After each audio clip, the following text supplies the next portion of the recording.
High deer, খুব অল্প সময়ের মধ্যেই আপনাদের ড্রয়িং, ডিজাইন এবং খরচ দেখাবো। খুব বেশি বকবক করব না এবং আপনাদের মূল্যবান সময় নষ্ট করব না। আজকে আমি আপনাদের দেখাবো অল্প জায়গায় অনেক বেশি ইউনিট তৈরি করে কিভাবে ভাড়া দেওয়ার জন্য একটা বাড়ি তৈরি করবেন। আজকে যে বাড়িটি দেখাবো, এই বাড়িটি 60 ফিট বাই 60 ফিট একটা স্কোয়ার শেপের একটা জায়গা নিয়ে বাড়িটা তৈরি করা, এবং এই জায়গার ভেতর আমরা 15টা ইউনিট তৈরি করেছি। আপনাদের যাদের জায়গার পরিমাণের থেকে কম বা বেশি, বা বাজেটের পরিমাণের থেকে কম বা বেশি, তারা কমেন্ট বক্সে আপনাদের জায়গার পরিমাণ অথবা বাজেট লিখে কমেন্টস করতে পারেন। আমরা চেষ্টা করব পরবর্তীতে কোনো একটা ভিডিওতে আপনাদের চাহিদা মতো একটা বাড়ির ডিজাইন বা ড্রয়িং তৈরি করে দেওয়ার জন্য। আমি ইঞ্জিনিয়ার ফেরদৌস খান। চলুন প্রথমে আমরা বাড়িটি খুব ভালো করে চারপাশ থেকে ঘুরে দেখি। এরপর আমরা নর্মাল মোড থেকে বাড়িটি দেখব, এবং 2D ফ্লোর প্ল্যান থেকে মাপগুলো দেখব।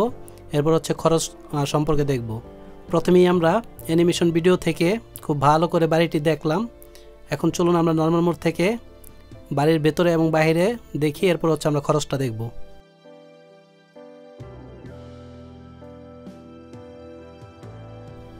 চলেন আমরা নর্মাল মোড থেকে খুব ভালো করে বাড়িটি একটু দেখি।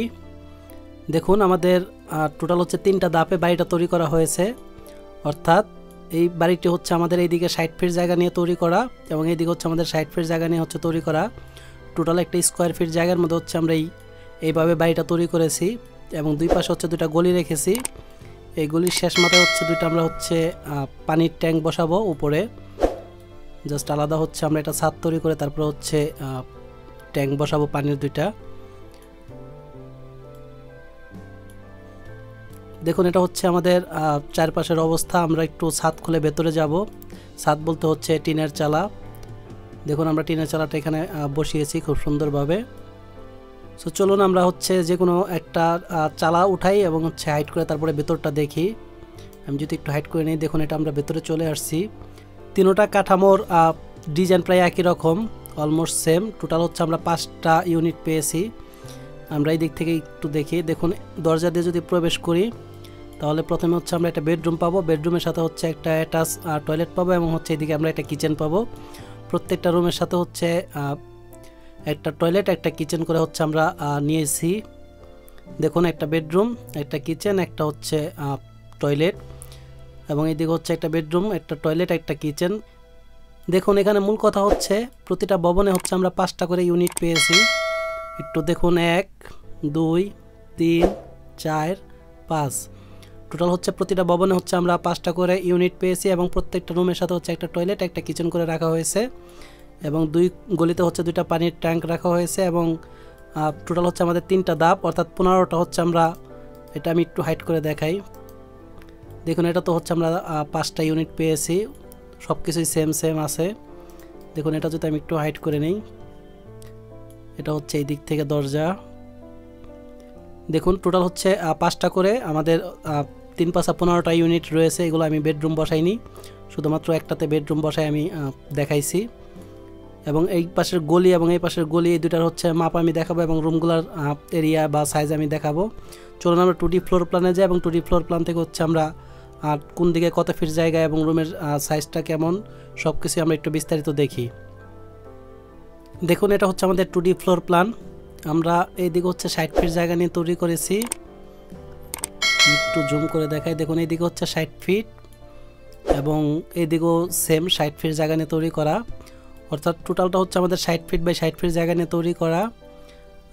আমরা যদি একটু এই পাশে দেখি, দেখুন আমাদের পেছন দিকে যে জায়গাটা আছে এটা 60 ফিট, এবং আমরা একটা ভবন যে তৈরি করেছি এটা এদিকে 16 ফিট 3 ইঞ্চি জায়গা নিয়ে তৈরি করা, এবং মাঝখানে যে গলিটা রেখেছি এটা 6 ফিট 3 ইঞ্চি একটা গলি থাকবে, এবং এই পাশেটা 5 ফিট একটা গলি থাকবে, এবং এই দুইটা ভবনের মুখ এইদিকে ঘোরানো থাকবে। অর্থাৎ এই গলি দিয়ে যাওয়ার পর একটা দরজা, এইদিকে একটা দরজা, সব কিছুই এভাবে তৈরি করা হয়েছে। আপনারা 2D ফ্লোর প্ল্যানটা দেখতে পাচ্ছেন। এবং দেখেন, এইদিকে আমাদের 16 ফিট 3 ইঞ্চি, এবং প্রতিটা রুমের এই দিকে যে মাপটা রয়েছে এটা 12 ফিট 1 ইঞ্চি।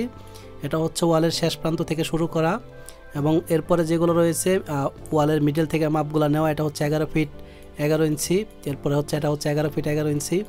সো এইভাবে রুমগুলোর মাপ দেওয়া আছে। দেখুন, বেডরুমের যে এরিয়াটা বা সাইজটা রয়েছে এটা 10 ফিট বাই 11 ফিট 6 ইঞ্চি জায়গা নিয়ে হচ্ছে তৈরি করা। এবং কিচেনটা যে পেয়েছি এটা হচ্ছে আমাদের 5 ফিট বাই হচ্ছে 5 ফিট 3 ইঞ্চি, এবং টয়লেটটা হচ্ছে 5 ফিট বাই 5 ফিট 9 ইঞ্চি জায়গা নিয়ে হচ্ছে তৈরি করা। সো প্রত্যেকটা রুম বা টয়লেট কিচেন সব কিছুই সেম মাপে তৈরি করা হয়েছে। সো এটা তৈরি করতে গেলে আপনাদের যে পরিমাণ খরচ লাগবে সেটা আমি আপনাদেরকে একটু দেখাই। চলেন সরাসরি আমরা একটু খরচে চলে যাই। দেখুন এটা হচ্ছে আমাদের খরচের হিসাব, অর্থাৎ আমরা যে 3টা ভবন করেছি 3টা ভবনের হচ্ছে যে কোনো একটা ভবনের খরচ, এটা ধরেন আমরা এই অংশটা নিয়ে হচ্ছে হিসাব করেছি। এখানে একটা যেহেতু সব কিছুই সেম, সো একটা ভবনের যে পরিমাণ খরচ হবে বাকিগুলো তো সেম খরচ হবে। এখানে হচ্ছে আমি একটা ভবনের খরচ দেখাবো, বাকি দুইটা হচ্ছে ওইভাবেই আমরা হিসাব করে নেব। সো একটা ভবনের যদি খরচ আমরা বের করতে পারি তাহলে বাকি দুটার খরচ অটোমেটিক এমনিতেই বের হয়ে যাবে। আমরা একটু খরচটা দেখি। দেখুন এখানে হচ্ছে আমাদের কি পরিমাণ মালামাল লাগবে, কি পরিমাণ মালামালের দাম রয়েছে, এবং হচ্ছে এদিকে মোট খরচটা দেখানো হয়েছে। আপনারা ভিডিওটা পোস্ট করে হচ্ছে খরচটা দেখাতে পারেন। আমি ভিডিও যেন বড় না হয় এটা মাথায় রেখে হচ্ছে একটা একটা করে বলছি না। দেখুন আমরা একটা ভবন তৈরি করতে এইভাবে সেমভাবে তৈরি করতে আমাদের খরচ পড়বে 11,15,740 টাকা। সুতরাং আমরা যদি 3টা ভবন একসাথে তৈরি করি সেক্ষেত্রে আমাদের প্রায় 32 থেকে 35 লাখ টাকার মতো সব মিলে খরচ চলে যাবে। আপনাদের যদি 30 থেকে 35 লাখ টাকা থাকে তাহলে হচ্ছে, আর যদি এমন জায়গা থাকে এবং ভাড়া দেওয়ার জন্য এইভাবে তৈরি করতে চান সেই ক্ষেত্রে আপনারা 15টা ইউনিট বের করতে পারবেন। আমি 15টা ইউনিট কিভাবে বের করবেন এবং কত টাকা লাগবে সব কিছুই আপনাদেরকে দেখানোর চেষ্টা করলাম। যাদের জমির মাপ এর থেকে কম বা বেশি তারা স্ক্রিনে দেওয়া নাম্বারে আমাদের সাথে যোগাযোগ করতে পারেন। আমরা চেষ্টা করব আপনাদেরকে সহযোগিতা করার জন্য। সো সবাই ভালো থাকবেন এবং সবাই চ্যানেলটি সাবস্ক্রাইব করে পাশে থাকবেন। সবাইকে ধন্যবাদ। আসসালামু আলাইকুম।